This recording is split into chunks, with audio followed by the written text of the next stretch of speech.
Meus irmãos, a paz do Senhor a todos. Vamos estar de pé, orar e, sem perda de tempo, darmos continuidade à nossa segunda parte deste livro, o qual trata da homilética. Página 31. Após a oração, você já localize aí a página 31 para sequenciarmos o nosso estudo desta noite. Soberano Deus e Pai, ao Teu nome rendemos graças, louvor, adoração. Obrigado por mais esta noite, em que o Senhor nos permite chegarmos em paz até a Tua casa para estudarmos a Tua palavra. Eu Te louvo pela vida de cada irmão, como sempre tenho louvado a Ti, ó Deus. Peço a Tua bênção, a Tua proteção sobre a vida daqueles que estão a caminho. E rogo aos céus, rogo ao Senhor, que derrame uma bênção sobre as nossas vidas nessa noite, nos ajudando a compreender ainda mais aquilo que tens a ministrar aos nossos corações. Oramos a Ti humildemente e confiadamente no nome de Jesus. Amém. Página 31. Na semana passada, nós introduzimos o assunto da homilética e o capítulo 1 é o capítulo que trata dos benefícios da homilética. A título de ilustração desta verdade quase que palpável, tangível, que a homilética nos faculta alguns benefícios, nós vimos aí aquela história, maravilhosa história do pregador da roça. Nada contra o fato de ser um cidadão rurícola, não tem nada a ver, mas o personagem da nossa história aqui, fictícia, eu quero crer que seja fictícia, que teve a visão do VCC e ele concluiu que Cristo o chamava para pregar o Evangelho e fez aquela salada, aquela melogodeia bíblica. E o pastor dele, então, fazendo uso da sabedoria que ele é peculiar, cheio do Espírito Santo, vaticinou que, na verdade, a visão tratava-se de que o ministério do nosso companheiro, de fato, era cortar cana. Deus usava ele muito ali naquela área do corte da cana e ali ele deveria continuar na vocação que foi chamado. Pois bem, mas vamos falar de fato, tirando a parte esta história, que chega a ser lúdica, mas vamos aqui aos fatos. O benefício da homilética. O primeiro deles, que eu quero destacar, não que seja necessariamente nessa ordem, mas eu destaco aqui como primeiro benefício o fato de que a homilética, ela é fundamental porque ela ajuda a desenvolver a vida espiritual do pregador. E eu já disse a vocês nas outras ocasiões, principalmente na semana passada, que há um preconceito muito grande quando o assunto é a homilética. E até eles jogam num pacote só toda a teologia, como se toda a teologia se restringisse à homilética, que é a parte do estudo da teologia que nos ajuda a desenvolver esta prática de falar em público, com elegância, com qualidade, com segurança, enfim. Mas então eles têm, de um modo geral, hoje bem menos, mas ainda existe esse preconceito. E dentro do preconceito contra a homilética, os seus críticos, dizem que a pessoa que estuda a homilética, ele acaba tolhindo a sua vida espiritual, ou sufocando a sua vida espiritual, ou até diria mais, os críticos dizem que quem estuda a homilética está anulando a sua vida espiritual, o que é uma inverdade, não é verdade. A homilética, ao contrário, ela ajuda a desenvolver a vida espiritual do pregador. Por quê? Porque não pode haver sucesso no ministério da palavra sem o cultivo de uma vida espiritual dinâmica. A homilética concorda com isso, mais do que concordar, ela enfatiza esta verdade, que não existe habilidade humana nenhuma que possa suplantar a vida de comunhão, a vida espiritual verdadeira, genuína do pregador. Então, para ter sucesso, já dizendo aqui, sucesso, o nosso conceito de sucesso, de ser bem-sucedido, é atingir o alvo para o qual está sendo proposto, ganhar almas, divulgar o evangelho, edificar vidas. Então, para ter sucesso no ministério da pregação, é necessário que haja cultivo de uma vida espiritual sadia, dinâmica. Então, não pode haver sucesso sem o cultivo de uma vida espiritual dinâmica. Não basta conhecer as regras homiléticas, não basta saber preparar um esboço de sermão, não, ter facilidade de expressão, dominar os recursos de oratória, eloquência e retórica. Não basta apenas isso, nem possuir grandes conhecimentos seculares, pois a pregação exige também uma vida de consagração.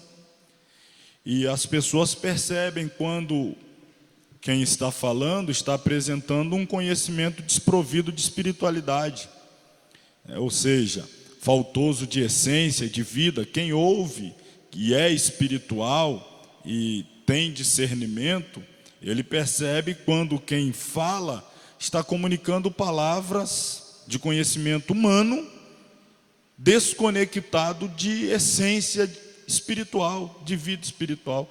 Então é necessário, diria que é fundamental, é vital a vida de consagração, uma vida de rejeição ao pecado, de busca de comunhão intensa com Deus, através da oração, jejum, consagração de uma forma geral, para que haja o sucesso na exposição da palavra. O pregador é, antes de tudo, servo do Senhor, de quem transmite a mensagem sem tirar ou acrescentar palavra. É um embaixador que fala somente o que interessa ao reino de Deus. Então, o pregador, ele é um servo, como todos os servos, e precisa cultivar as disciplinas da vida cristã como qualquer outro. Ele não é nem mais e nem menos. Ele é tão carente de Deus como qualquer outro servo de Deus. Precisa estar buscando intensamente a vida, ou manter uma vida de comunhão e intimidade com Deus como qualquer outro servo de Deus. É claro, acrescenta aí o fato dele ter uma responsabilidade com os ouvintes. Então pesa-lhe um pouco mais nos ombros o fato de que ele não tem a obrigação de ter uma vida espiritual apenas para si, mas ele tem compromisso também com os ouvintes. Então é um peso a mais para o pregador, ou o porta-voz de Deus, o embaixador do Evangelho, se preocupar. O segundo benefício que eu destaco aqui, dentro dos benefícios da homilética, o segundo, a homilética ajuda a desenvolver o raciocínio do pregador. A gente viu aqui, até quando tratamos ainda da primeira parte, que é a hermenêutica, então aqui um exemplo. Quando você está estudando, você faz as perguntas corretas ao texto: o que, onde, quando, como, quem, porquê, qual o motivo, qual a razão, qual o objetivo.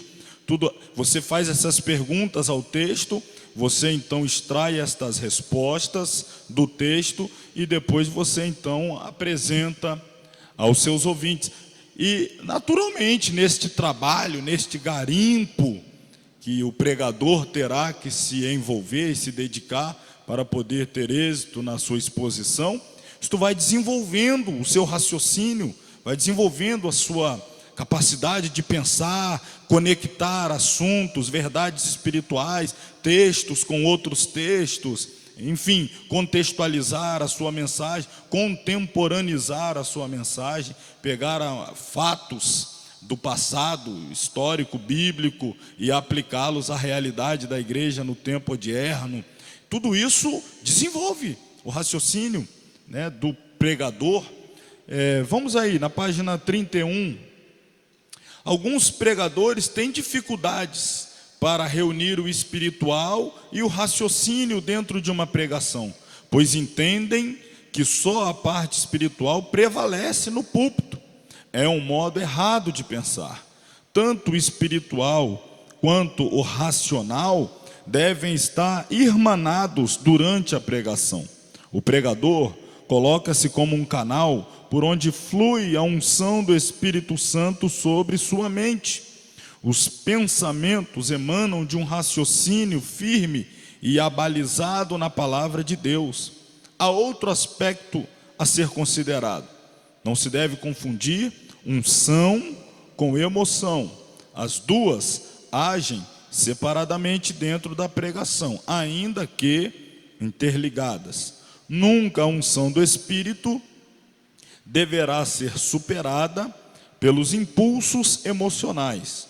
O pregador deve aprender a comedir suas emoções sem neutralizá-las, mas dosando-as com a razão. Um pregador extremamente racional tende a ser seco na comunicação da mensagem. Porém, o pregador desequilibrado emocionalmente pode perder o objetivo da pregação. Para que a emoção e a razão estejam juntas numa mensagem, o pregador deve procurar desenvolver essa habilidade. Graça e conhecimento devem estar juntos numa pregação. O desenvolvimento do raciocínio baseia-se em conhecimentos seculares e, principalmente, bíblicos. Entre conhecimentos assimilados, ou esses conhecimentos assimilados, dão ao pregador subsídios importantes aos sermões. Como poderá um pregador desenvolver um sermão sem adquirir conhecimentos que lhe ajudem no raciocínio? Portanto, ler e meditar na palavra de Deus são requisitos importantes, mas é bom que o pregador desenvolva o hábito de buscar conhecimento também em bons livros, em boas literaturas, especialmente cristãs, mas não somente. É possível também outras literaturas que nos ajudem, no nosso desenvolvimento do raciocínio lógico. Porque se você pensa corretamente, se você articula bem as suas ideias, você terá facilidade na hora de aplicá-las. A gente já citou aqui alguns exemplos, daqui a pouco citarei outros. Não vou fazê-lo agora porque ainda estamos aqui no começo, mas daqui a pouco eu cito outros exemplos de pessoas que apresentam uma mensagem, mas que não tem conexão.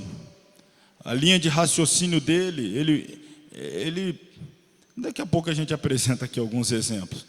Ele leva a gente para alguns lugares que a gente não sabe, não consegue entender o porquê. O desenvolvimento do raciocínio baseia-se em conhecimento. Aliás, isso aqui é a parte que a gente já leu aqui no nosso livro. Bom, terceiro benefício da homilética.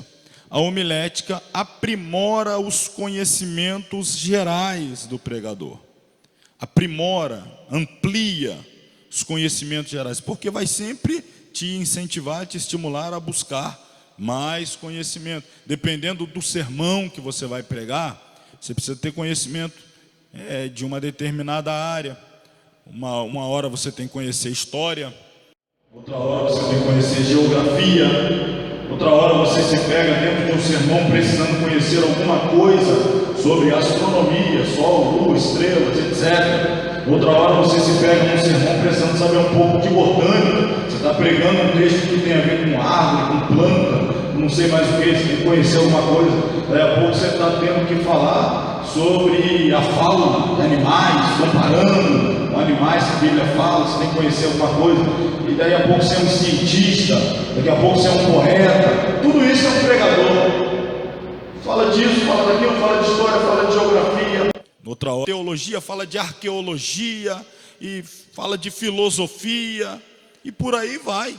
É claro, não é necessário que ele seja um expert em todos os assuntos, mas ele também não pode ser completamente leigo se ele está falando sobre este assunto. Ele precisa ter algum conhecimento. Então a homilética aprimora, amplia os conhecimentos gerais do pregador. Ele se vê na necessidade de ampliar o seu leque de conhecimentos. A Bíblia incentiva a busca de conhecimentos gerais. Bem-aventurado o homem que acha sabedoria e um homem que adquire conhecimento. Provérbios 3,13. Indiscutivelmente, os conhecimentos gerais podem ajudar o pregador na preparação de seus sermões. Tanto a preparação quanto a exposição de um sermão são enriquecidos com o grau de conhecimento do pregador. É natural que quem tem mais conhecimento e mais conteúdo, ele tem mais facilidade na hora de apresentar o sermão.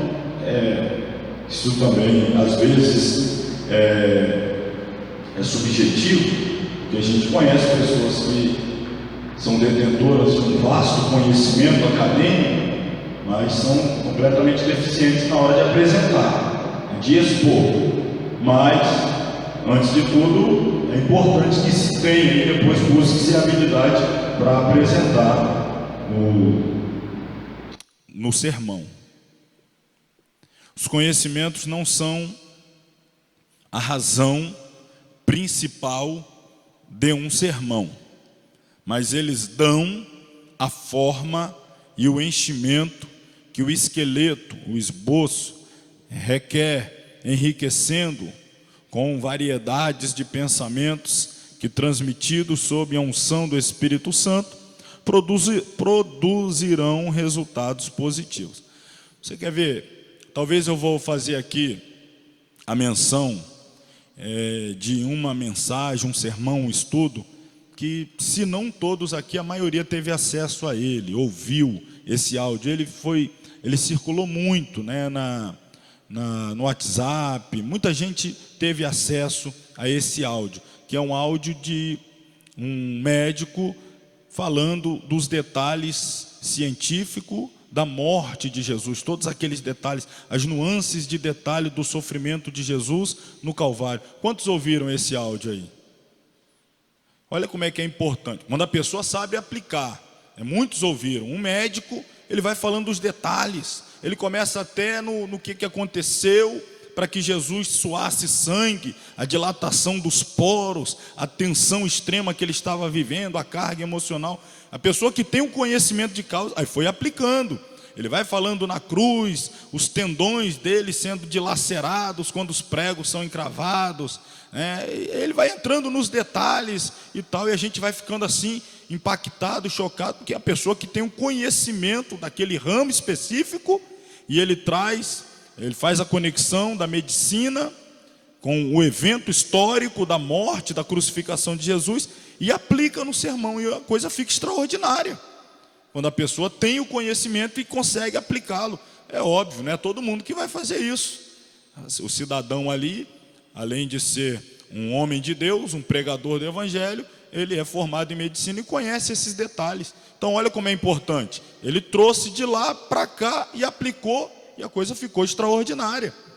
Não é sempre que ele deve fazer isso, não é o tempo todo que ele vai pegar os conhecimentos seculares da medicina e tentar colocá-los num sermão, mas de vez em quando, o outro que é formado em história, vai pegar alguns acontecimentos históricos e fazer as aplicações, o outro que tem a formação em outra área, enfim, por aí vai. Tem um momento certo de você pegar esse conhecimento e aplicá-lo, enxertá-lo num sermão para dar corpo, como eu coloquei aqui, o enchimento do esqueleto do sermão, para que ele ganhe essa robustez. Então é importante, quem tem deve usá-lo, quem não tem deve buscá-lo, tá? Não devemos jamais pensar em cessar de buscar conhecer mais, não só a Bíblia, claro que principalmente a Bíblia, mas os conhecimentos seculares que ampliarão o nosso leque de possibilidades no momento de apresentar um sermão. Vamos ver a continuidade disso aqui, na página 33 desse ponto. O que o apóstolo Pedro tem a nos ensinar?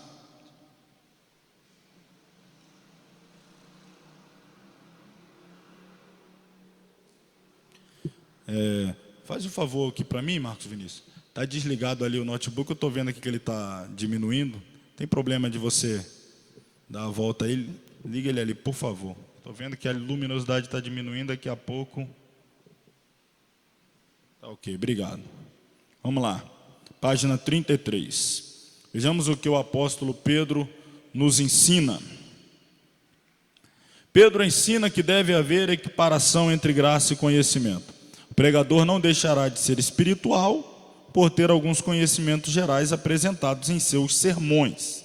Pelo contrário, quando inseridos no sermão, redundarão em resultados satisfatórios.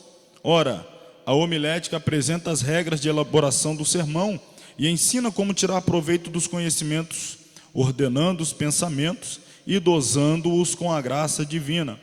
O pregador deve adotar um sistema de estudo para maior aproveitamento do ministério da palavra. Para isto, 3 coisas são importantes. Eu destaquei aqui. Todo pregador deve cultivar observação, consulta e discussão. Ele deve ser um bom observador, deve ser alguém que está sempre dedicado a consultar livros, artigos na internet, sabendo as fontes seguras onde consultar, e discussão. Quando eu coloco aqui discussão, é como nós fazemos aqui um debate, uma pergunta, um questionamento, o que você entende sobre isso, aquilo e tal. Você vai ouvindo outros, coloca o seu ponto de vista, ouve o outro, e então você repensa o seu, de repente o do outro, de fato, é mais embasado biblicamente, então você aprende, etc. É nesse ponto aqui que eu coloco a discussão. Não é debate, aqueles debates ácidos, de corações embrutecidos, que estão mais interessados em ter razão do que em aprender. Querem ganhar a briga e não querem ganhar conhecimento. Não é essa a discussão de que se trata aqui. É a discussão saudável de pessoas maduras, espiritualmente maduras, que estão buscando elevar os seus conhecimentos espirituais e bíblicos. Então, vamos a esse tripé aqui: observação, consulta e discussão. Observação: a atitude observadora, inquiridora, questionadora, contemplativa e pesquisadora devem estar no dia a dia do pregador. Ele deve procurar colher impressões do que se passa ao seu redor. O hábito de anotar as observações dará ao pregador a oportunidade de enriquecer os seus sermões. Ele é observador, ele vê as coisas. Tem aquele pregador, está lá, ele está na rua caminhando, ele vê um episódio. Ih, rapaz, isso aí já dá uma mensagem. Tudo para ele dá uma mensagem. Um passarinho passou cantando. Ô, rapaz, isso aí dá uma mensagem. Então, ele está ligado o tempo todo. Tudo para ele dá uma mensagem. Se ele tiver o papel e caneta na mão, o esboço sai na hora. Isso aqui já vai ficar guardadinho aqui. Isso aqui eu já vou, no momento certo, oportuno, usar. Isso aí é o pregador. Se você é um pregador, ou almeja ser, precisa cultivar essa arte da observação. Ficar atento.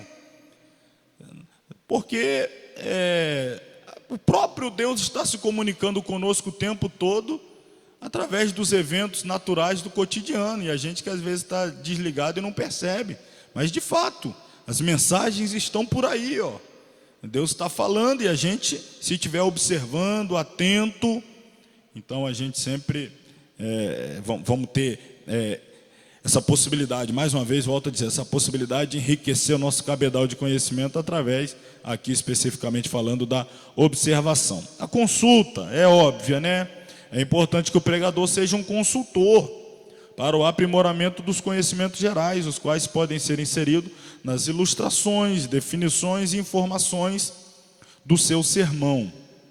Para tal, é recomendável para todo pregador uma boa biblioteca, contendo livros teológicos, dicionários bíblicos, comentários bíblicos, enciclopédias bíblicas, comentários exegéticos, geografia, história bíblica, livros devocionais, etc. Então, na medida do possível, uma biblioteca com estes volumes. Eu sei que não é fácil, o livro não é barato. Eu conheço os dois lados. Eu conheço o lado do comprador, como comprador, compro muito livro, e conheço o outro lado aqui, que é o lado da produção, de produzir um livro, os custos de produção de um livro, que também são elevadíssimos, então não é barato. O conhecimento, adquirir, não é barato, mas se é o que nós queremos para a nossa vida, para o nosso ministério, crescer, avançar, nós temos que separar, de vez em quando, uma verba para aquisição de materiais. Eu costumo brincar, na verdade não é brincadeira não, é fato mesmo, aconteceu, é verdade, aconteceu comigo. Experiência pessoal, possa ser que sirva para alguém, mas antes de estar exclusivamente no ministério, como é o caso hoje, não tenho uma atividade secular, todas as minhas atividades que geram as rendas que eu preciso para sobreviver, para a família, etc, etc, estão direta ou indiretamente ligadas ao ministério que eu exerço. Mas antes de chegar a esta realidade, quando eu trabalhava secularmente, então tinha essa jornada dupla, o ministério e o trabalho e o ministério, chegou um momento na minha vida profissional secular que eu tinha até um bom salário para as minhas necessidades, eu tinha um bom salário. Então sobrava dinheiro e eu comprava livro. Naquele momento eu tinha dinheiro, mas não tinha tempo de ler os livros. Mas eu tinha dinheiro para comprar, não tinha tempo de ler. A jornada, trabalho, as atividades da igreja, correria, etc, etc. Então eu tinha dinheiro para comprar os livros, mas não tinha tempo. Mas o que eu fiz? Comprei os livros, mesmo sem ter tempo para ler. Quando foi o momento da migração, ou seja, o abandono das atividades seculares para viver exclusivamente do ministério, num primeiro momento, aliás, isso demorou até um tempo para depois a gente se estabilizar.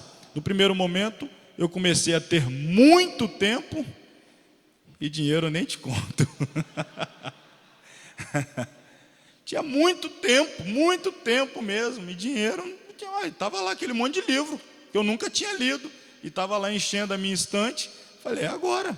Comecei a ler. Enfim, a coisa foi caminhando no sentido que hoje a gente está com seminário teológico, um material que adquirimos, estudos, podemos produzir livros, etc, etc. Mas as coisas é assim. Então tem momentos na sua vida que você possa ser que está vivendo esse tempo de fartura, de abundância de recurso financeiro e não tem tempo.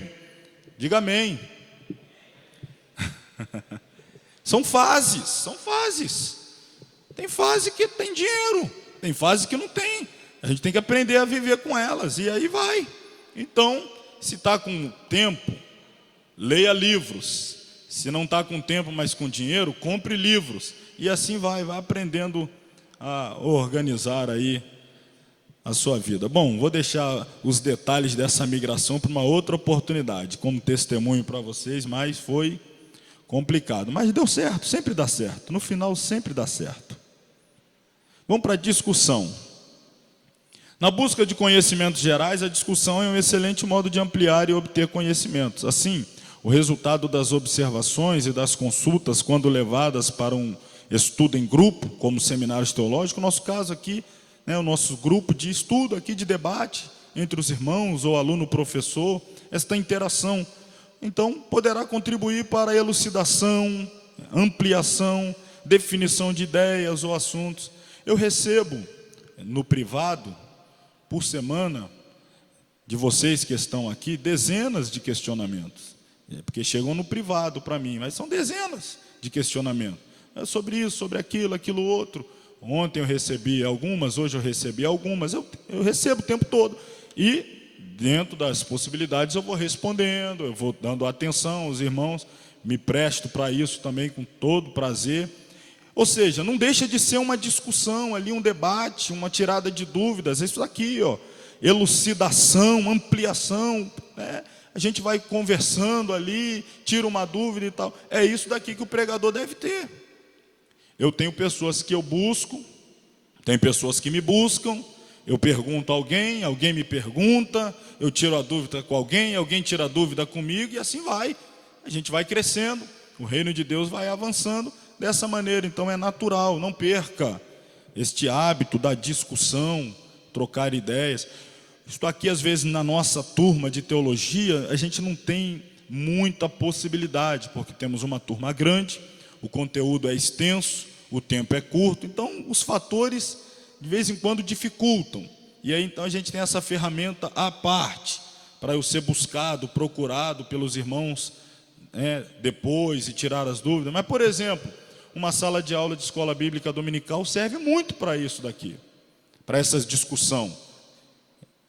Algumas vezes a pessoa está estudando, igual agora estamos estudando sobre Hebreus, e quer tirar dúvida sobre Êxodo, quer tirar dúvida de Marcos, etc, etc. Bom, mas de vez em quando, quando a pessoa tem bom senso, é pertinente ela tirar dúvida sobre o assunto em voga, em questão, perguntar ao professor. O professor não sabe, porque não é obrigado a saber tudo, mas tem um aluno ali que sabe, já leu sobre, por coincidência, ou por Jesus incidente, eu estudei sobre isso, li algo, e ele faz a sua colocação, já deu um link para o outro aluno participar, e ali criou uma discussão saudável, salutar, que produz crescimento. Eu sei que essa não é a realidade de todas as salas de aulas de escola bíblica dominical, mas no mundo perfeito, deveria ser assim. Vamos ao quarto benefício da homilética. A homilética aprimora a expressão corporal do pregador. Olha aí. Expressão corporal. Deixa eu até beber uma água.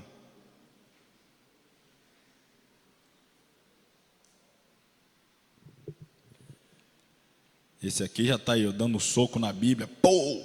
O outro está lá, receba, receba, receba, receba, receba. Aí surgiu até outro pregador aí, ó. Resolvi participar também. Falou de expressão corporal, eu estou sempre aprendendo, preciso sempre aprender. De certa forma, o pregador é o sermão. De certa forma, o pregador é o sermão. Por quê? O sermão é expresso através do corpo de quem o transmite. Eu comunico a vocês o que eu estou comunicando aqui, que a aula não é necessariamente uma mensagem como pregação, mas é exposição, é ensinamento. Então estamos nessa interação de conhecimento, de apresentação de conhecimento e aquisição de conhecimento. Então nesta interação eu não ensino ou comunico apenas com as palavras, mas com a expressão corporal, com a gesticulação. Falei um pouco sobre isso semana passada. Às vezes a pessoa está pregando sobre poder e está com uma atitude derrotada. Está falando sobre vitória, mas com aquela cara de derrota. O pregador não apenas possui uma mensagem, mas ele é possuído pela mensagem. Então ele comunica com o seu corpo. Essa questão aqui, de gesticular, de dar ênfase, e tal, isso faz parte. Falar, aumentar o tom da voz, diminuir, sussurrar, calar no momento certo, faz parte. A gente vai aprendendo, até com a prática também vai aprimorando. O pregador é uma via de comunicação pela expressão do rosto, postura, gesticulação, para que haja empatia com o auditório. A expressão corporal coordenada, consciente e educada do pregador contribuirá para o sucesso da mensagem. Quer ver um exemplo? O pregador está lá com, sei lá com o quê, se é com alergia, se é com sarna, se é com cafubira, mas ele está pregando se coçando, se coçando, se coçando, e vai para lá e vai para cá e está se coçando. Daqui a pouco ninguém está ouvindo o que ele está falando, está incomodado. Coça é desse camarada. Rapaz, o que será que é isso? Ali, e ele está lá, falando uma mensagem linda, pregando sobre a cruz, sobre Jesus e tal, o arrebatamento, mas um exemplo, mas está lá. Ninguém está prestando atenção no que ele está falando, porque o que está gritando é a gesticulação. Ele está falando com as palavras, mas está gritando com a expressão corporal. Quando termina a mensagem, qual é o assunto? Rapaz, que miséria de coceira era aquela, e tal, e tal, e tal. Ninguém vai falar da mensagem. Eu acho que era cri-cri, eu acho que era pulga. Rapaz, não sei, ele deve andar a cavalo e uns carrapatos pegou nele, e tal. E por aí vai embora para casa falando disso, chega em casa, aí começa os WhatsApp, aí o coça, e vai embora. A mensagem, ninguém sabe o que pregou. Ninguém sabe. É verdade, estou dando um exemplo simples, mas tem outras coisas mais aberrantes que pregadores fazem. Estou coçando aqui, mas tem pregador que coça em outro lugar, quando está pregando. E o povo, misericórdia. Acabou a mensagem, acabou. Dá a bênção apostólica logo, acabou. Gesto, postura, posição. Isso é, eu estou falando para vocês aqui, o corpo fala. Tem até alguns livros que tratam do assunto e são muito interessantes, sobre o corpo fala. Eu coloquei inclusive hoje para vocês aí.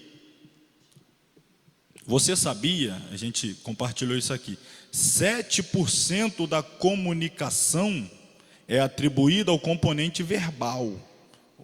Ou seja, o que eu estou falando, o significado, as palavras, 7% do que você está captando, naquilo que eu estou transmitindo, está relacionado 7% apenas com o que está entrando pelo seu ouvido, né? A comunicação verbal.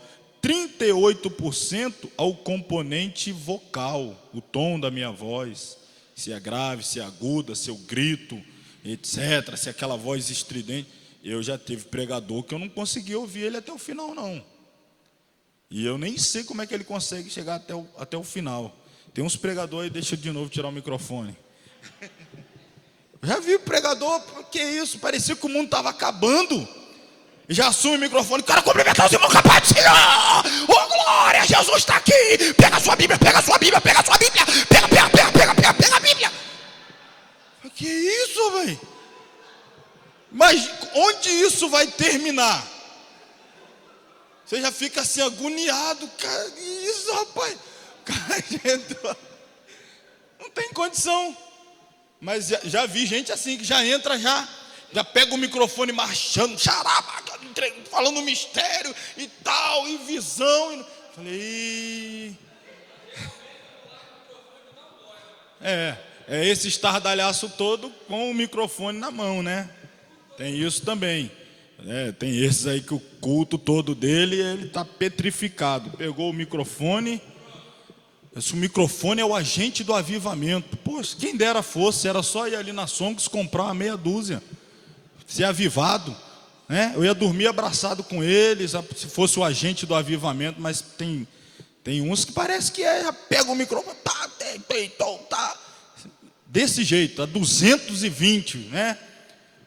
Falei, como é que isso vai terminar? Ele lê o texto, e vamos embora, não tem condição. Você não está ouvindo, não está entendendo, é o grito e tal, é aquela coisa. Tem um momento certo de aumentar a voz? Tem também. Tem um momento certo de falar um tom mais comedido? Tem. Tem um momento de ficar em silêncio? Tem hora que o fogo pega mais quando o pregador para de falar. Ele para de falar, o fogo pega. Ele que está atrapalhando. Quando ele entende, acho que eu estou atrapalhando aqui, deixa eu deixar Deus agir. Ele sai de cena, Deus entra. Então tem que ter essa percepção, essa sensibilidade. Olha aí, 38%, 55% componente facial, a expressão facial. Então olha só, somando o 38 ao 55, 93% da comunicação não está ligado ao verbal, ao que falo, mas a gesticulação, a postura, ao tom de voz. É cansativo ouvir uma pessoa que está rouca o tempo todo, ou que tem voz fanha, ou que tem voz muito fina, estridente. É cansativo. Tem que haver esse trabalhar até da tonalidade de voz, para aumentar, diminuir, engrossar, etc. Porque é cansativo aquele tom direto, um único tom, é cansativo. A pessoa não consegue captar, dá cansaço. A pessoa se desliga, os ouvintes, né, o público, a igreja, de um modo geral, se desliga. Então nós temos que tomar sérios cuidados com essa questão do corpo. Vamos lá na página 34, eu falo um pouco mais sobre isso. Não tenha o pregador, está lá em cima, o segundo parágrafo. Não tenha o pregador no púlpito a imobilidade de uma estátua, tampouco a movimentação exagerada de um fantoche, o bonecão do posto, lá aquela coisa. Os movimentos de rosto, mãos e pés devem ser comedidos, solenes, ordenados, de tal forma que o modo de falar seja harmônico à atenção dos ouvintes. Todos os sentimentos de vibração da mensagem devem refletir-se nas expressões faciais, olhos, gestos do pregador.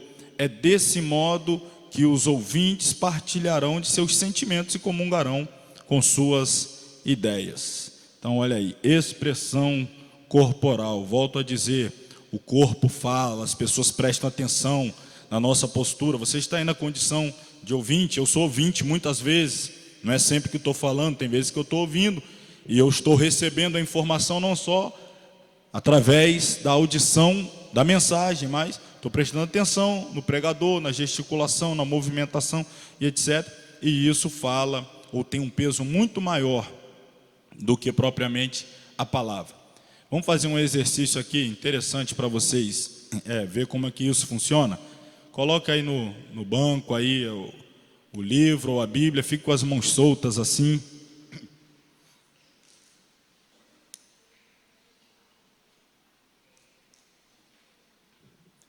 Então presta atenção aqui em mim.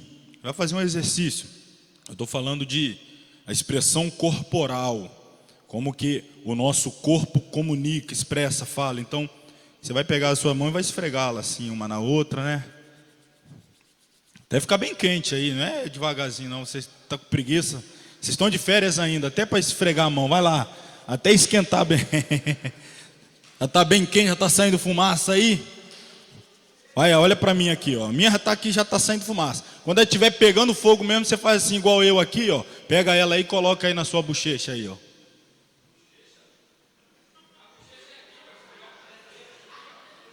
Mas eu daqui vi um monte de gente que colocou no pescoço. Eu falei para botar onde? E por que vocês colocaram no pescoço? Por que vocês colocaram no pescoço? Eu coloquei, mas eu falei, coloque a sua mão na sua bochecha. Aí vocês estão olhando para mim, não prestaram atenção no que eu falei, prestaram mais atenção no que eu fiz. Meu corpo falou mais do que as minhas palavras. A gente fez aqui um exercício simples. Nem todos, né? Nem todos. Eu vi aqui que muito até bateu. Mas alguns. E é assim, só para você ver aí, o exercício prático de como o nosso corpo fala e as pessoas prestam atenção. Então, cuidado com a excessiva movimentação e descompostura no púlpito da igreja. Afinal, você é um homem de Deus e não um artista circense, né? Você não é esse artista do circo. Quinto benefício da homilética: aprimoramento da comunicação verbal. Agora vamos falar exclusivamente da comunicação verbal do pregador. Não basta termos pregadores falantes, é necessário que saibam comunicar eficazmente. Não é, sabe falar, pode ser pregador. Não é porque sabe falar que pode ser pregador, senão isso aqui também podia ser pregador, né? É só ensinar ele a falar receba, e pronto, já dá uma mensagem. Não. Falar é uma faculdade comum a quase todas as pessoas, mas o simples ato de falar não se traduz em uma comunicação verbal eficiente. Numa boa comunicação, temos que considerar o emissor, ou seja, aquele que fala, o pregador, o que se é emitido, a palavra, e o receptor, quem ouve. Isso tudo precisa ser considerado. Quem vai falar, o que vai ser falado e quem vai ouvir, o receptor. Tudo isso precisa ser considerado para que haja uma comunicação eficaz. A palavra, estamos falando dos três: emissor, palavra e receptor. tirando de lado o emissor, quem fala, e o receptor, quem ouve, a palavra. A palavra é perfeita. Os homens são falhos. Nem sempre o que ouve compreende o sentido real da mensagem. Algumas vezes, por suas próprias deficiências. Outras, por deficiência do pregador, que não sabe se expressar. Então, enquanto estiver em nós a possibilidade, procuremos melhorar para não comprometermos a palavra de Deus. A palavra é perfeita. O emissor e o receptor são imperfeitos. Às vezes a dificuldade da compreensão é por deficiência de quem ouve. Às vezes é por deficiência de quem fala. Então, enquanto estiver em mim, eu preciso procurar o máximo me aprimorar para diminuir, minimizar essa deficiência, para não atrapalhar o fluxo, o bom andamento, o sucesso da mensagem, da palavra. Vamos de novo aí ao material, páginas 34 e 35, finalzinho da 34. Precisamos ser claros em nossos sermões. Precisamos nos fazer entender. Como diz um provérbio árabe, o melhor orador é aquele que transforma os ouvidos em olhos. O que é isso? Parece que a pessoa que está ouvindo a mensagem, por conta da habilidade do pregador, não apenas está ouvindo a mensagem, mas ele está vendo, a coisa está diante dele. É como se ele fosse transportado para o cenário que está sendo exposto na mensagem, e ele está contemplando, os detalhes estão diante dos olhos dele. Então, esse é o bom orador, que transforma ouvidos em olhos. Os sermões podem ser claros e luminosos, ou escuros e sombrios. A diferença está num fator: a comunicação eficaz. Para tanto, devemos evitar os excessos. Há pregadores que não sabem se expressar com poucas palavras, fazendo da prolixidade uma virtude. O que é isso? Ele é longo demais, ele estende demais, ele não fala nada, fala muito e não fala nada. Ele vai repetindo, ele volta ao assunto, mas continua sem se fazer entender. Ele acha que é uma virtude ser prolixo, ser extenso no seu sermão. Nem sempre, aliás, a maioria das vezes não é.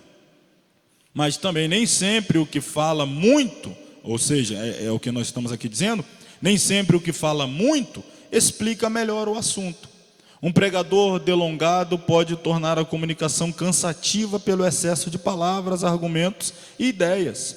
A utilização exagerada de sinônimos e antônimos pode demonstrar falta de organização das ideias. É preciso aprender a arte da concisão.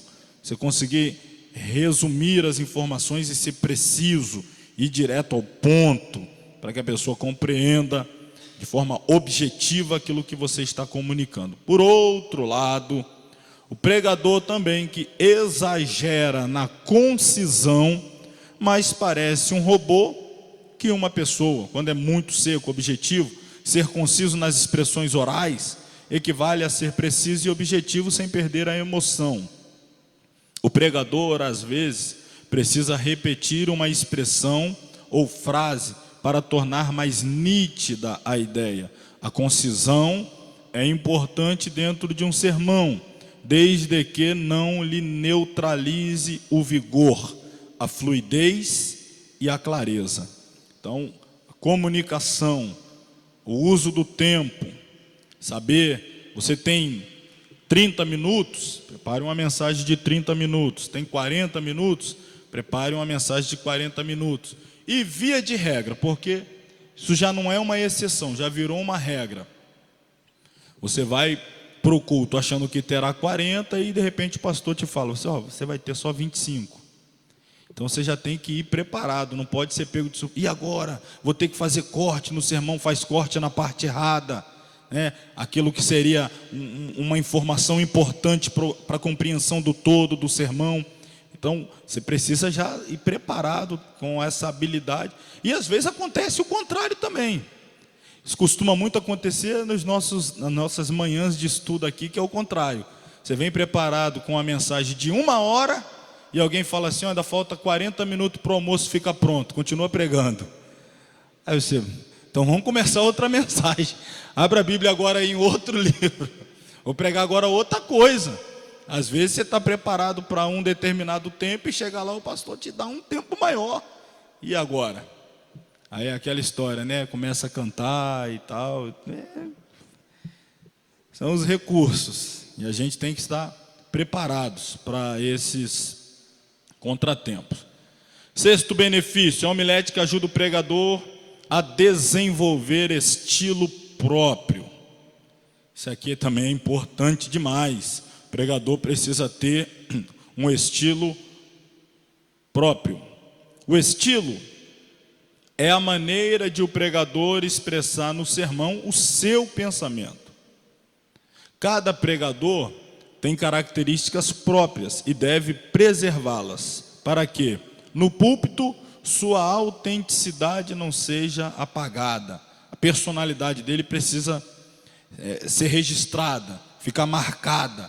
Quem é o pregador, como ele é. Então, o estilo daquele pregador, isso é algo pessoal, inerente a cada um de nós, a nossa personalidade. Deus usa as pessoas tais como elas são. As características pessoais de expressão são respeitadas por Deus. Ele não usa robôs, mas pessoas de personalidade firme e saudável. Sua palavra é canalizada em nosso ser e a unção divina flui através da nossa personalidade. É comum aos iniciantes imitarem o estilo de pregadores que admiram. Iniciantes imitam um pregador famoso daqui, dali, acolá, mas é uma prática não recomendável, porque pode anular-lhe a personalidade. Quando você começa a identificar quem o tal pregador está imitando, isso é mais um dos fatores que faz com que a mensagem seja prejudicada. A mensagem é prejudicada.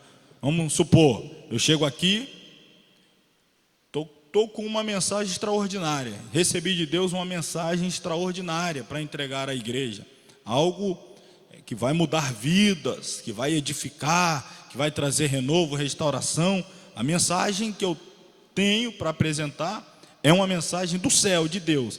Mas aí eu começo a mensagem, por exemplo, assim: irmão, vamos orar. Eu quero orar aqui antes de começar a mensagem. Eu vou orar.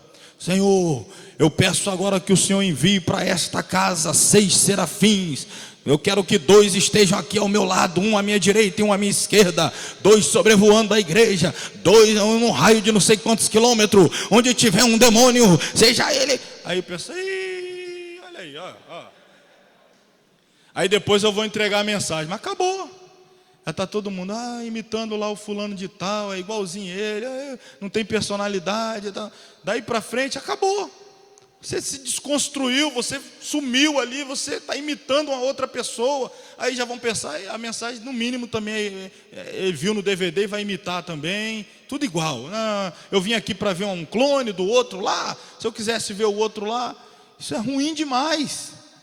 E tem pregador por aí imitando um ao outro. Tem uns que roncam.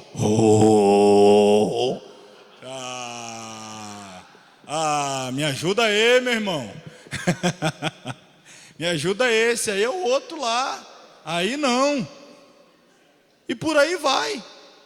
As pessoas, né? O pregador tem lá o estilo dele e o outro vem quer imitar e a pessoa vira motivo de piada. Vira motivo de piada, cai no descrédito por causa da falta de personalidade. Querer imitar, ser cópia do outro. Pessoa, ao invés de se esvaziar para que Deus a use da maneira que Deus quer, não, ele quer ser o outro. Ele não quer ser quem Deus quer que ele seja. Deus escolheu ele, mas ele não quer ser ele quer ser o outro. Aí Deus diz, perdoe aqui a expressão, não vou usar uma expressão melhor, seu abençoado. Se eu quisesse usar o outro, eu usava o outro, eu escolhi você, rapaz. É você que eu quero usar, não é o outro não. Para de imitar o outro. Então isso é importante também, ter o estilo próprio. Tem quem gosta, tem quem não gosta. Seja você. Seja você. Porque senão você vai viver a vida toda escravo desse personagem que você cria para poder agradar A ou B, ou que você acredita que é protótipo, é o paradigma de sucesso ministerial. Aí você cria esse personagem e vive uma vida ministerial toda escravo do personagem que você criou. Acho que não deve ter nada pior. Toda vez você tem que assumir um papel quando assumir a tribuna. Você assume a tribuna e assume um papel. Não pode ser você. Não vá por esse caminho, não. Seja você. Tenha personalidade. Tenha estilo próprio. Ah, eu queria pregar igual o outro, que corre, que pula, que salta, que voa, que sobe nas paredes. Não, você não é isso. E olha, irmão, tem coisa mais feia quando a pessoa que não tem esse tipo de... e quer imitar o outro. Você fica forçado, fica aquela coisa horrível. Não é próprio dele e ele quer imitar. E fica pior ainda. Fica pior ainda. Porque viu o outro, achou bonito. Tem uns que imitam o estilo, a língua estranha, a mensagem, a profecia. Imita tudo. Até a mensagem, a língua estranha no mesmo momento, a profecia que o outro profetizou, ele profetiza a mesma coisa. Ridículo, ridículo. E você acha que a gente está o quê? Na idade da pedra, que a informação não está correndo? As pessoas sabem. As pessoas estão vendo aí. Conhece isso daí. Você está passando, não é você aqui, não estou falando de uma forma genérica assim. A pessoa está passando ridículo e está achando que está abafando. Então seja autêntico, tenha personalidade própria. Eu acabei de citar isso aqui, ó. Imaginemos que alguém ouça um pregador e identifique com outro. É aceitável que o iniciante apresente alguma característica de um pregador que admira. Essa admiração pode ser mantida, mas o tempo e a experiência contribuirão para tornar o pregador autêntico, ajudá-lo a desenvolver seu próprio estilo. 4 qualidades, falando do estilo do pregador, eu vou ressaltar agora 4 qualidades do estilo do pregador. Primeira qualidade, o pregador precisa ter pureza. Pureza. O que é a pureza? O estilo puro está relacionado ao cuidado com a linguagem e a forma gramatical. O pregador deve cultivar o hábito de raciocinar sobre o que deseja falar, pensar. Enfim, é uma forma de disciplinar a linguagem, para que a pregação da santa palavra de Deus não seja maculada por excessos de gírias, expressões grotescas e gramaticalmente incorreta. Volto a dizer, a gente compreende quando é alguém que não tem acesso ao estudo, não tem acesso à informação ali, mas isso hoje em dia, irmão, a pessoa tem que ter mais esforço para não ter acesso à informação do que para ter. A gente está vivendo num mundo que a informação chega o tempo todo. A acessibilidade dos materiais, dos livros. Ô, irmão, eu peguei o tempo aí, vamos dizer assim, o começo da década de 90, as primeiras bíblias de estudo praticamente surgiram aí no meado da década de 90, surgiu lá a primeira bíblia de estudo pentecostal, aí veio a Thompson, aí veio outra e tal. Era assim, ó, tinha que suar para você ter uma bíblia de estudo. Quando alguém tinha, você ia na casa dele para poder ler um pouquinho lá a bíblia dele. Hoje em dia, você olha na prateleira, Bíblia que eu não tenho ideia de quantas Bíblias tem. Eu lá em casa devo ter aproximadamente aí umas 30. Mas nas prateleiras das lojas hoje aí tem muito mais Bíblia do que eu tenho lá. Tem muito mais outra. Tem a Bíblia do homem, tem a Bíblia da mulher, a Bíblia do homem que ora, a Bíblia da mulher que ora, a Bíblia do homem de negócio, a Bíblia do ministro, a Bíblia do servo, a Bíblia do não sei do que, a Bíblia do pentecostal, a Bíblia do tradicional, a Bíblia da aplicação pessoal, a Bíblia... Já chegamos no tempo que tem até a Bíblia do boiola. Para tristeza nossa tem também. Não compra não. Deixa ela na prateleira lá, da onde está vendendo. Mas tem também. Tem Bíblia de tudo. A informação está aí. Tem um companheiro, um colega meu de ministério, ele sempre... para justificar suas limitações na questão da expressão, da linguagem, do conhecimento, ele sempre, não, eu sou assim mesmo, bem grosso, bronco, porque eu fui criado na roça, e tal, vida toda, eu fui criado na roça, eu não consigo gesticular, eu fui criado na roça. Aí um dia eu perguntei para ele, falei, você tem quantos anos? Eu estou com 56. Ok. Você saiu da roça com quantos anos? Com 16. Rapaz, você está 40 anos aqui na cidade, ainda está com essa conversa de que foi criado na roça. Você já tem 40 anos que você está aqui, rapaz. Aí disse, não, mas eu fui criado na roça. Tá, mas já tem 40 anos que você saiu da roça, que você largou a enxada. Hoje você estuda pela internet, faz supletivo, não sei o que. Irmão, quem quer, faz. Quem não quer, dá desculpa. Verdade é essa. De vez em quando, eu e você, a gente toma lá um tapa de luva. Você está vendo a reportagem, está lá a senhorinha com 70 anos, sendo alfabetizada e dizendo, não, eu ainda sonho em fazer uma faculdade. E a gente está aqui, ó, dando desculpa. E está vendo a outra pessoa lá cheia de limitação e correndo atrás, se esforçando, estudando, acordando de madrugada, pegando ônibus, metrô e não sei mais o que, bicicleta, e vai trabalhar e volta de noite, vai para a escola e fica estudando à luz do lampião e volta, não sei o quê, e está lá, e a gente está dando desculpa.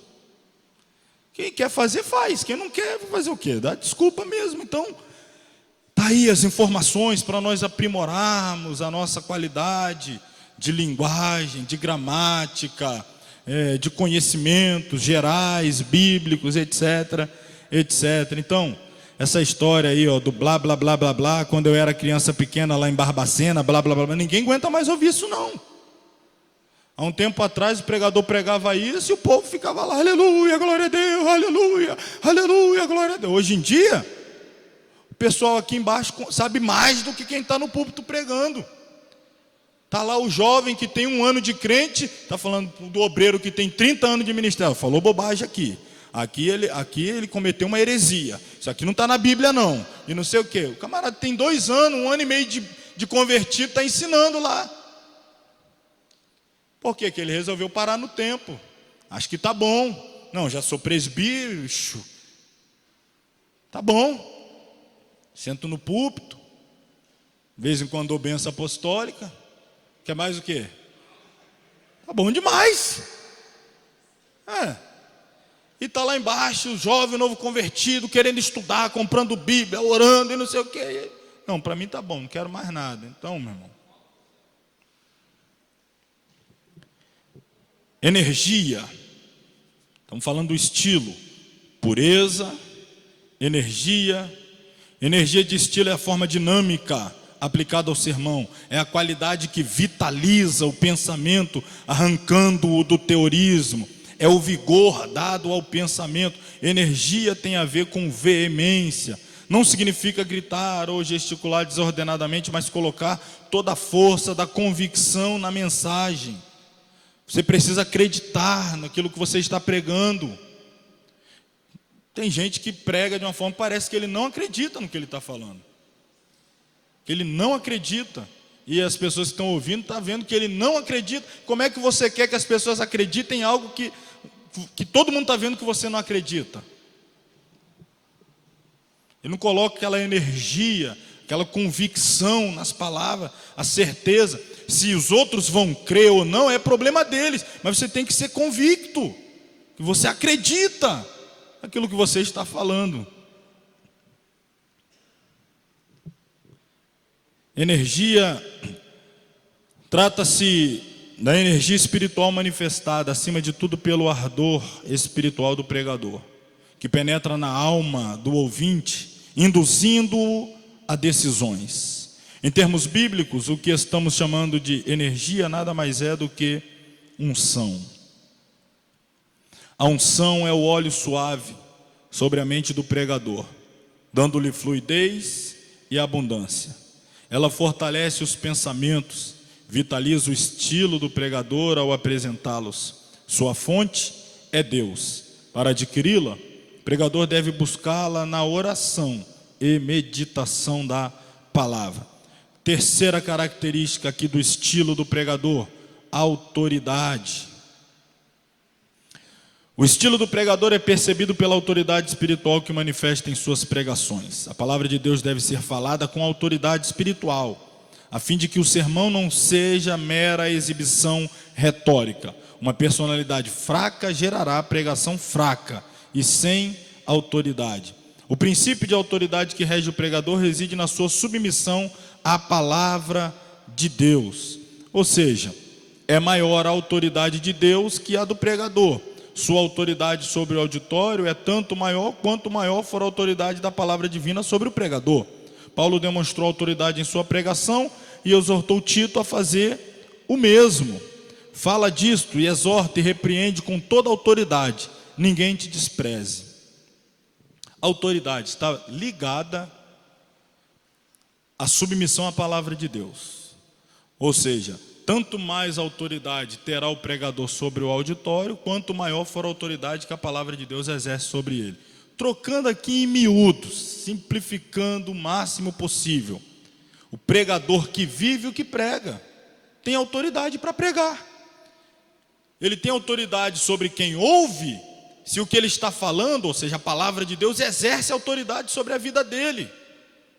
Então, se a pessoa está falando, por exemplo, eu sou, como todos membros da igreja, nos conhecemos uns aos outros, a vida um do outro.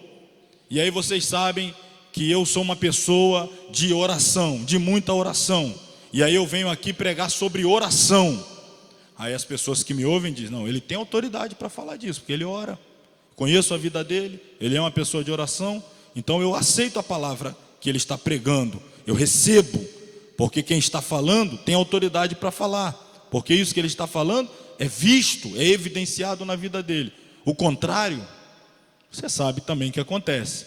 Quando a pessoa não vive aquilo que prega, ainda que o que ele está pregando seja uma verdade, porque é bíblica, mas haverá uma rejeição do público, porque quem está ouvindo vai dizer, o que ele está falando é verdade, mas ele não tem autoridade para falar não. Ele não poderia estar falando isso aí não. Ele tinha que descer, sentar, ouvir, praticar para depois falar. Então já há uma resistência, o coração se fecha. É verdade o que ele está falando? É verdade, mas ele não tem autoridade para falar. E aí as pessoas acabam não ouvindo ou não recebendo a mensagem por falta de autoridade de quem prega. Finalmente, para irmos ao intervalo, imaginação. Está aqui, quarta parte do estilo do pregador. Imaginação. Broaddus disse que a imaginação é a função imaginadora da mente. É pensar por visão, coisa que contrasta com raciocínio. Um pregador pobre de imaginação apresentará sermões pobres de pensamentos e ilustrações. A imaginação concentra-se no irreal, isto é, na representação imaginativa da realidade. Entretanto, há pregadores que abusam da criatividade e extrapolam os limites da verdade e inteireza da palavra de Deus. Ficções ou ideias extravagantes anulam a seriedade da mensagem divina. A imaginação incoerente com a realidade produz impressões erradas. Ainda que a base da imaginação seja a linguagem figurada, esta não deve cair na fantasia, porque empobrece a espiritualidade da pregação. Sigamos uma vez mais o exemplo do pregador por excelência, Jesus. Ele usava as parábolas para ensinar verdades espirituais eternas, sem jamais comprometer a espiritualidade da mensagem. Jesus tinha uma imaginação fértil, pura, santa, mas que produzia na mente do ouvinte também esse teor imaginativo. O semeador saiu a semear. Eu consigo imaginar um semeador saindo a semear. Jogou uma semente e caiu nos pedregais. Eu consigo imaginar isso. A forma como ele vai falando, usando a imaginação dele, ativa a minha também. Depois, quando ele vai aplicar para conectar aquilo que ele que produziu a partir da imaginação às verdades espirituais, eu consigo captar a informação. Então precisa haver esta capacidade imaginativa, usar as parábolas para ensinar, no caso de Jesus, usar as parábolas para ensinar verdades espirituais. Pois bem, vamos para o intervalo aí. Próximo capítulo nós falaremos exclusivamente de mim, de você, do pregador.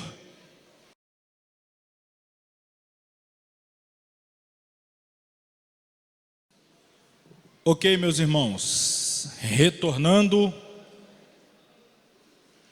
Página 38, capítulo 2, vamos falar agora do pregador. O pregador.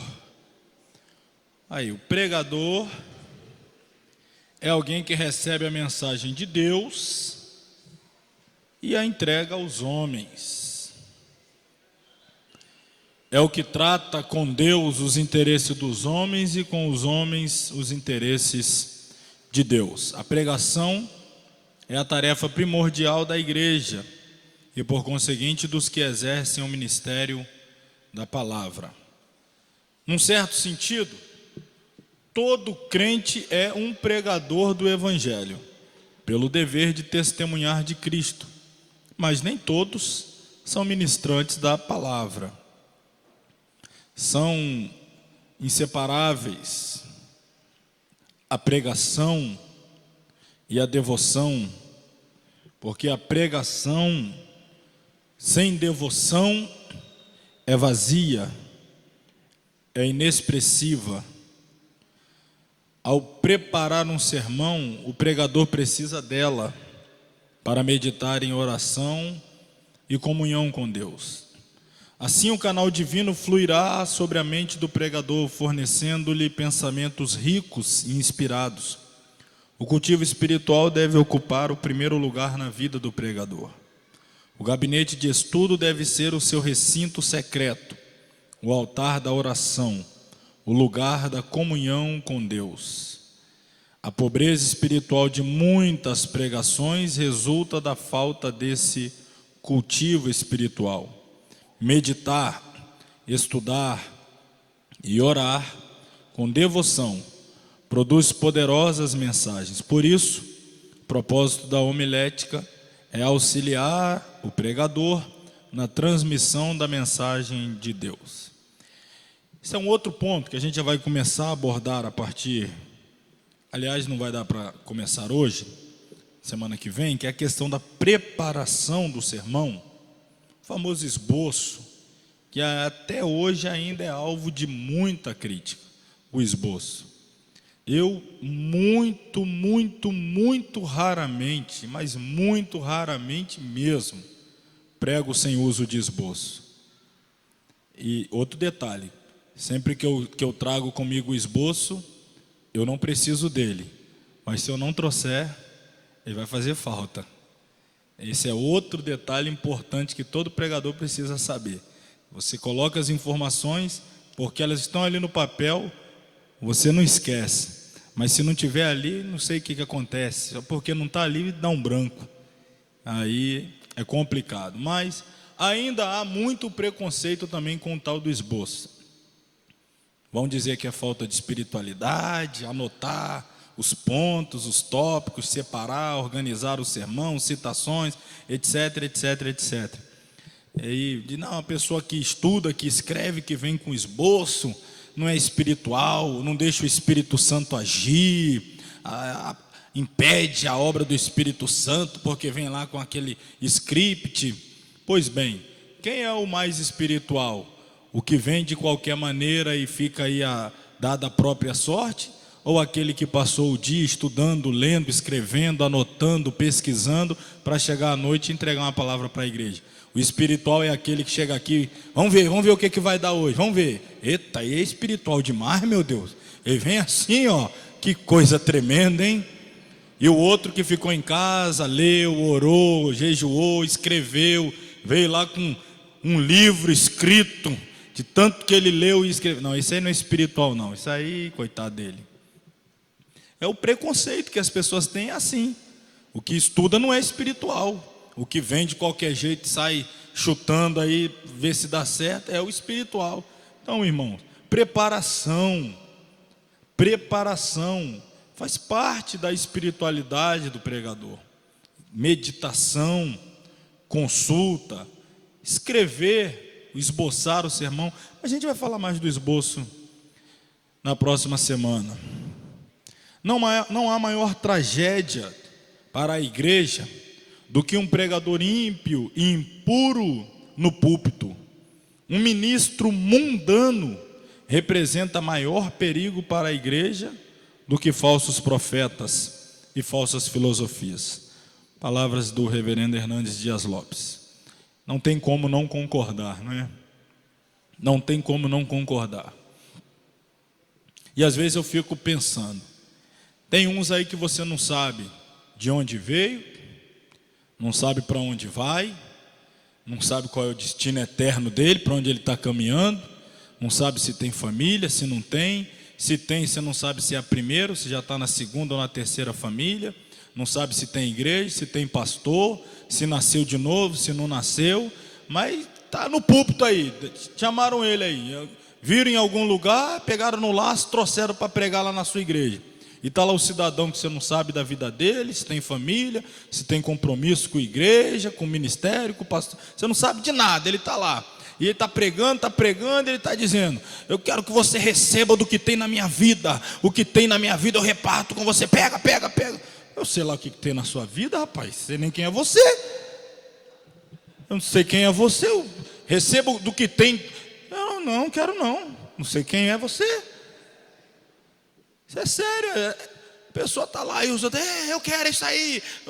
Você não sabe se o cara é um adúltero, você não sabe se é um trapaceiro, um enrolador, se é um blasfemador, você não sabe quem ele é e ele está lá, do que tem na minha vida eu reparto com vocês. O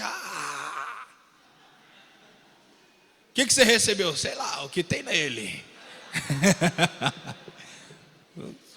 Estou saindo aqui cheio do que tem nele, eu não sei o que tem nele. Não conheço ele, não sei da vida dele. Os púlpitos estão, infelizmente, recheados de ministros, pregadores impuros, ímpios, pecadores, adúlteros.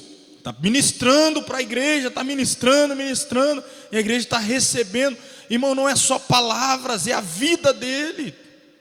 Se fosse lá uma prédica, uma oratória secular, não interessa, mas aqui está conectado com a vida espiritual, isso é sério.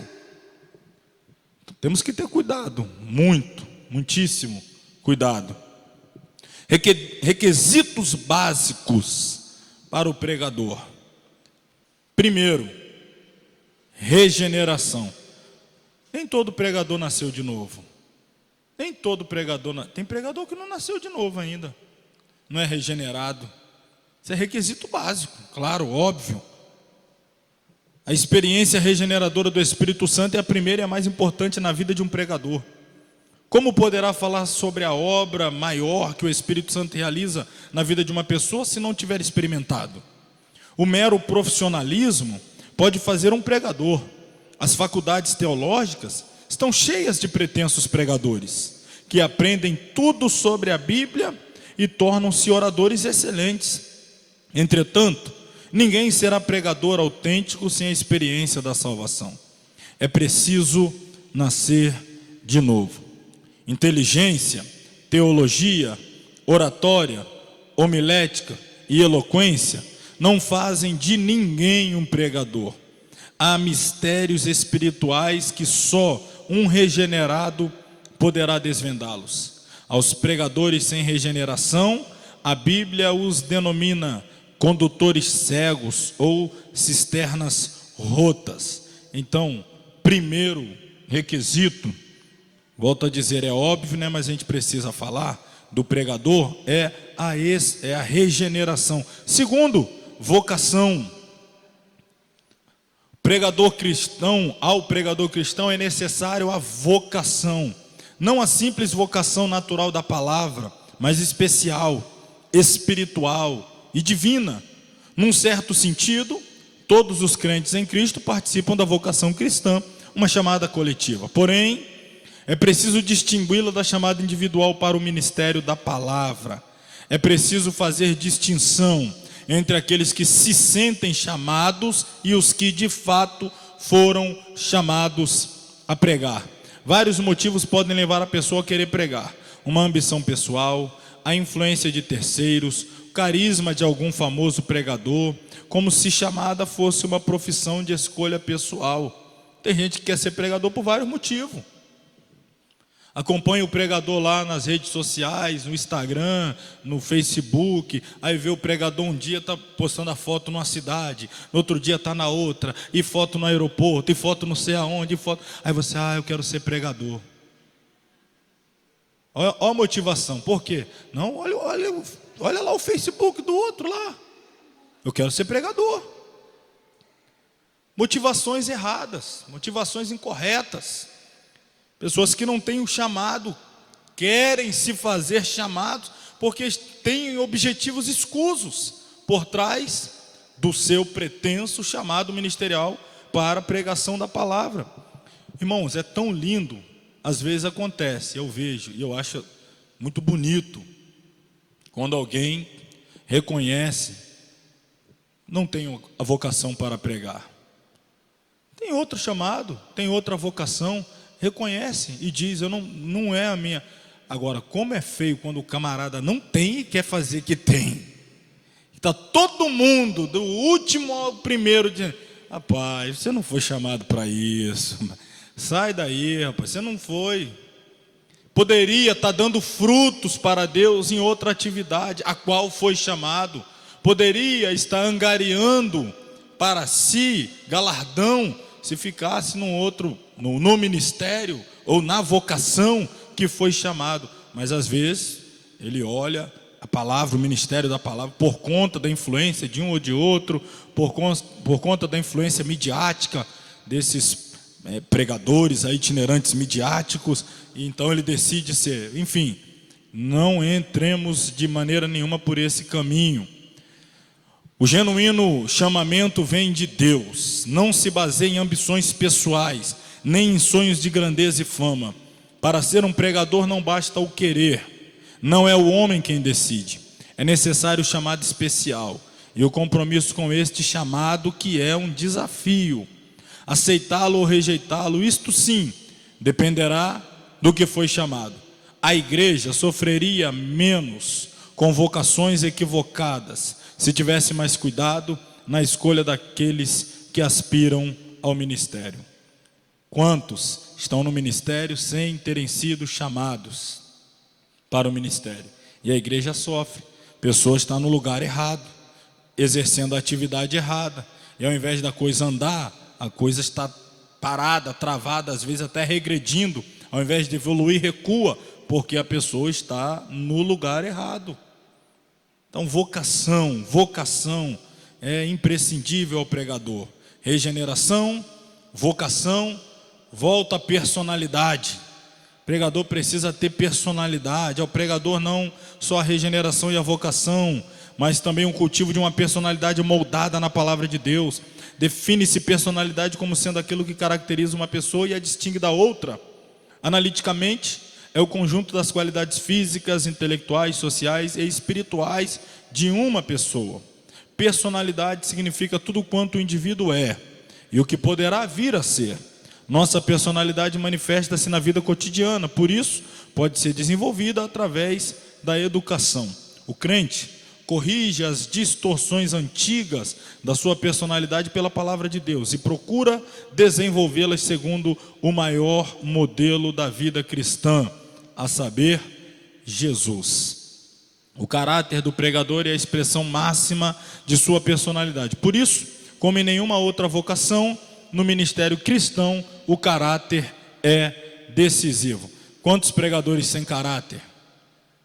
Descarados, até mau caráter, e é pregador. Tem vez até, eu já ouvi casos também do pastor que convida, fala, rapaz, fulano de tal não vale nada, mas quando prega, ele movimenta, o negócio é uma bênção, e convida.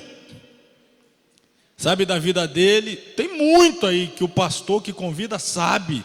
Diz, esse daí é um camarada enrolado e tal, mas ele tem um negócio que quando ele movimenta o povo atrás, chama a gente, levanta boas ofertas. Então convida ele, chama ele. Às vezes você vê, há uma crítica, o pregador vem, faz aquela lambança, aí o pastor, esse pregador fala mal dele, é um mau caráter e tal. Aí chega o outro ano, a festa, quem ele convida? Ele de novo. E aí, quem é o culpado? Quem é o mais mau caráter aí nessa história, afinal de contas? Quem é o sem personalidade? O que não tem o menor cuidado com o rebanho que está sob sua responsabilidade, não tem nenhum zelo. Objetividade. Estamos falando aqui dos requisitos: regeneração, vocação, personalidade, objetividade. Se o pregador tiver objetividade ao pregar, isto é, se visar unicamente a salvação das almas e a edificação da igreja, o sucesso não lhe subirá à cabeça e a mensagem não perderá o seu alvo. O sucesso da pregação verifica-se quando a mensagem é objetiva e redunda em louvor e glória a Cristo, não ao pregador. O propósito da pregação não é a exibição do pregador, mas a transmissão da mensagem divina. O pregador não deve chamar a atenção para si. O objetivo da pregação é Cristo. O sermão deve desenvolver-se em torno da pessoa de Cristo, e o resultado deve ser Cristo. A objetividade envolve o alvo, o sucesso e o resultado da pregação. Então, pregador que tem objetividade, ele tem um alvo, ele tem uma meta, ele assume a tribuna, ele prepara o sermão, ele ora com um alvo, com uma meta. Essa mensagem é para edificação, essa mensagem é para exortação, esta mensagem é uma mensagem evangelística, é para a salvação de almas. Ele vai com um alvo, ele não foca como resultado da mensagem a glória para ele, o aplauso para ele. Infelizmente tem hoje aí, tem muitos pregadores que a primeira coisa que faz depois de termina de pregar é já perguntar para o companheiro: e aí, arrebentei? Aí o outro lá, né, arrebentou, quebrou tudo.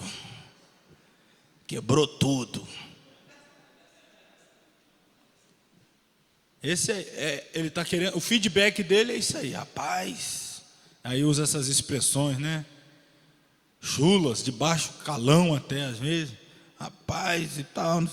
O objetivo dele, o alvo dele é isso aí. Não quer saber se vai haver salvação de almas, cura, edificação. No resultado final, como é que como é que ficou a minha imagem, o que você achou? Não, você, rapaz, você é o cara. Você é o cara. Jesus, ó, não tem espaço para ele aqui não, você é o cara. Tem pregadores, infelizmente, que estão contaminados com o vírus, esse vírus aí do gigantismo humano, né, da vaidade que devora por dentro ele. Experiência. Mais uma vez ressaltamos que a mensagem pregada, antes de tudo, deve ser sentida e experimentada na vida do pregador. Quando eu falo experiência, é ele viver a mensagem. O pregador não é um mercador, ele dá ao povo da comida que já o saciou, ele já comeu, a mensagem falou primeiro com ele, ou como a gente usa o termo, bateu, né? Bateu nele primeiro, ele foi confrontado, ele, para depois o povo. Ensina o professor Antônio Vieira: o sermão sem o exemplo pessoal é como um tiro sem bala, embora faça muito barulho, não causa qualquer efeito. Se acompanhado todavia pelo exemplo, jamais deixará de progredir. Vamos agora para os cultivos indispensáveis ao pregador. Vamos falar de um aqui e desdobrá-lo. Eu vou voltar a bater na tecla da espiritualidade. Existem alguns cuidados que devem ser cultivados pelo pregador e aplicados à sua vida como requisitos mínimos. Estou falando de requisitos mínimos para o ministério. Primeiro, espiritualidade. Está aí o Heaven Hill. Espiritualidade. Do ponto de vista da Bíblia, existem 3 tipos de homem: o homem natural, o homem carnal e o homem espiritual. Que pregador você quer ouvir? O natural, o carnal ou espiritual? Está na dúvida, né? Vamos adiante. O espiritual é aquele que tem a mente de Cristo, isto é, pensa, fala e vive como Cristo. O seu coração é movido pelos impulsos divinos. Ele mantém atitude espiritual para com Deus e para com os seus semelhantes. O homem espiritual pensa muito nas coisas celestiais. No cultivo da espiritualidade, alguns requisitos morais e espirituais devem nortear a vida do pregador. São eles. Vou apresentar aqui esses 5 para encerrarmos. Primeiro, piedade. Segundo, devoção. Terceiro, oração. Quarto, sinceridade. E quinto, humildade.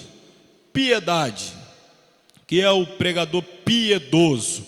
A palavra vem do latim pietate e significa amor e respeito pelas coisas religiosas, comiseração, sentimento inspirado pelos males alheios. Vida piedosa implica em reverente dedicação à obra de Deus e submissão à sua vontade. Isso é ser piedoso, é essa dedicação. A piedade desnuda o egocentrismo, porque se preocupa com o bem do próximo. O pregador sem paixão pela salvação dos perdidos desconhece a piedade. O pregador piedoso descobre na oração e meditação a necessidade de ajudar os caídos, fracos, desajustados e oprimidos. A piedade não admite simulações, mas revela-se em zelo ardente pelas coisas espirituais. Letra B, devoção. O que é ter devoção? A gente fala muito, né? Devocional, período devocional, meu momento devocional, meu momento de exercício da minha devoção. O que é devoção? É a qualidade próxima da piedade, porque tem a ver com prática e sentimento religiosos. Conscientiza-se o homem de Deus da necessidade de uma vida separada. Tal separação, no entanto, não significa isolamento social, mas tempo dedicado ao estudo sistemático da palavra e à oração. Então, quando a gente fala de devocional, é um momento com Deus. Momento com Deus. Não sei quanto tempo, se é meia hora, se é 20 minutos, se é uma hora, mas é um momento que você está a sós com Deus, para você alimentar a sua espiritualidade, a sua comunhão, oração, leitura da palavra, talvez um momento até de ouvir um hino e meditar, falar com Deus em lágrimas. Tem que haver, todo cristão tem que ter sua vida devocional. Mas sabia que a maioria, isso é triste, mas a maioria não tem. A vida devocional dele é o culto do domingo. Do domingo. É no domingo que ele vai mexer com Bíblia. É no domingo que ele vai ficar de pé e fechar o olho na hora da oração para começar o culto. Aí ele vai orar. Só assim, concordando, né? Amém, Senhor. Que assim seja. Sim, Senhor. É a oração dele. Não tem vida devocional com Deus, particular. Isso é muito sério. Pregador, então, não pode nem pensar em não ter devoção. A oração faz parte da devoção. No cultivo da espiritualidade, a oração é o ponto de partida, a chave mestra. Sem depreciar a importância das organizações e métodos para se fazer a obra de Deus, a maior necessidade da igreja atual é a oração. O Espírito não se derramará através de métodos, mas por meio de pessoas ungidas. Deus não unge plano, mas pessoas desejosas por fazer a sua vontade. A oração é o canal da energia que vivifica o pregador, tornando-o dinâmico, sensível e aberto às coisas espirituais. O caráter da oração refletir-se-á na mensagem. Eu volto a dizer, a igreja percebe quando quem prega é uma pessoa de oração. Quarto, está aqui, sinceridade. O apóstolo Paulo liga a sinceridade ao amor, quando diz: o amor seja não fingido. O amor parte de um coração sincero, caso contrário não passaria de imitação, e o pregador seria um ator, a falar mentiras como se fossem verdades. Jamais se confunda sinceridade com atitudes grosseiras. Você pode ser sincero sem ser grosseiro, sem ser bruto, sem ser mal educado. Alguns entendem que ser sincero é dizer o que se quer, sem medir as consequências das palavras, ferindo e magoando as pessoas.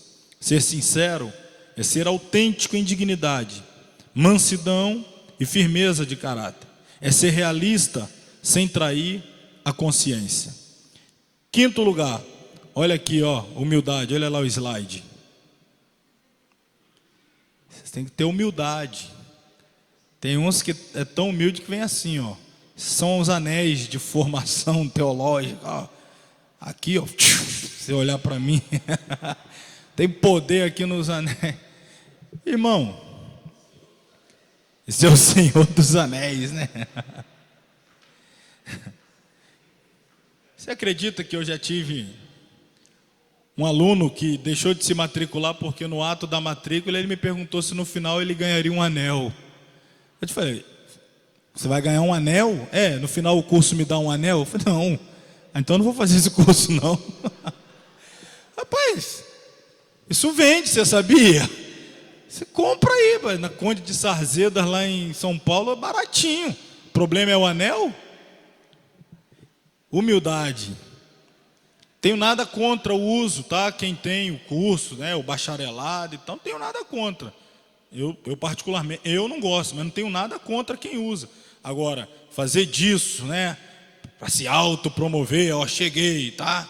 Agora está aqui quem conhece. Eu subo em altares que as pessoas ficam assim, querendo intimidar o pregador.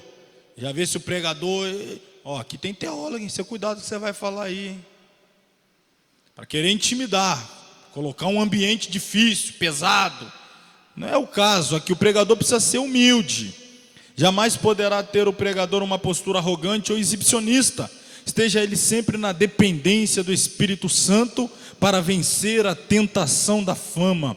O sucesso é inevitável e até necessário, mas o pregador deve administrá-lo, sem jamais esquecer que é apenas um instrumento, o canal da mensagem de Deus. O pregador exerce domínio sobre os ouvintes. A sensação de poder é capaz de fasciná-lo, levando-o a buscar glórias para si. Mas em oração humilde, deve conscientizar-se que toda a glória pertence ao Senhor. Olha aí, nenhum pregador suba ao púlpito antes de ter descido pela oração os degraus da humildade. É outro tipo de pregador que acaba com a mensagem quando ele já na introdução se mostra arrogante, se mostra assim orgulhoso. É imediato o coração do povo se fecha. E tem uns que é mesmo.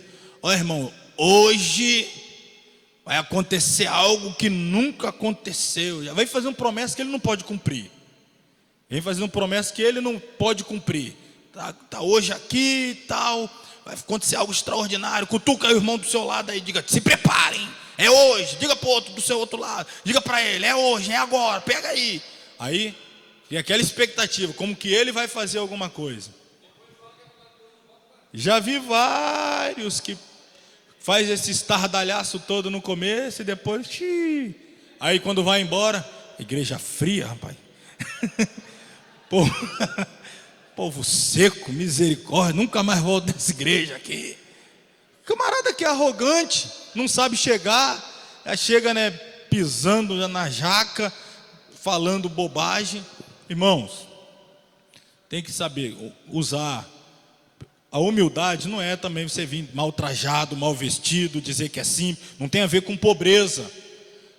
Você pode ser o detentor do conhecimento, saber do que você vai falar. Talvez no lugar onde você vai pregar, você é a pessoa que mais conhece sobre Bíblia ali, você sabe disso. Mas você não precisa tripudiar em cima do povo. Você é comedido, vai de maneira que não ofenda ninguém, vai abençoando o povo com a palavra, saber entrar, saber sair. Isso é um dos fatores que eu tenho visto na vida de muitos pregadores, esses aí principalmente que estão em evidência, que falta muito. É cheio de não me toque, cheio de exigência, e é muita exigência para vir pregar, o valor da oferta é alto, e tem que ter avião em primeira classe, e não vai em uma cidade que fica a mais de 100 quilômetros do aeroporto, porque não anda de carro, e se for o carro que for buscar, e tem que ser um carro assim, e assado, e não sei o que. Eu falo, vai pregar no raio que o pata, aqui tem homem de Deus, outra pessoa para falar a palavra, está cheio assim, não me toque, não acessível, estrelas. Não vamos, em hipótese alguma, trilhar esse caminho. Semana que vem, irmãos, além de encerrarmos, haverá o sorteio do Como Estudar e Interpretar a Bíblia. Não esqueça da nossa conferência que está chegando. Semana que vem, vamos fazer um esforço de novo para chegar cedo. Temos muito conteúdo, é a última aula, então a hora que a gente for, a gente vai ter que ir até a hora que for para poder concluir. Por isso eu pretendo iniciar a aula impreterivelmente às 19h30. Eu não proponho de começar um pouco antes, porque ainda estamos no período de horário de verão, é muito complicado, fica cedo, claro, então é mais difícil. Mas vamos nos esforçar aí, tá bom? Semana que vem passaremos a ver a estrutura do sermão. Olha aí uma mensagem do pregadorzinho para você. Até lá. Vamos ficar de pé, vamos orar.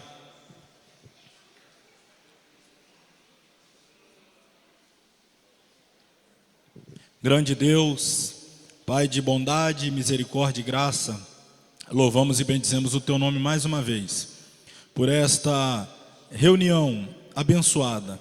Estou certo de que todos, sem exceção, estamos saindo daqui mais edificados, compreendendo a importância de cultivarmos uma vida de oração, uma vida devocional, uma espiritualidade sadia e relevante. Sermos uma igreja autêntica, verdadeira e genuína, em que glorifique e exalte o Teu nome. Abençoe o Teu povo, Teus filhos, nos leve em paz para os nossos lares.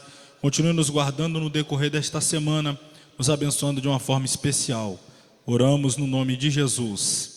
Que o amor de Deus, a graça do nosso Senhor e Salvador Jesus Cristo, a comunhão e a consolação do Espírito Santo, sejam com todos os que amam e aguardam a breve volta do Senhor Jesus, e todos digam amém. Deus abençoe a todos.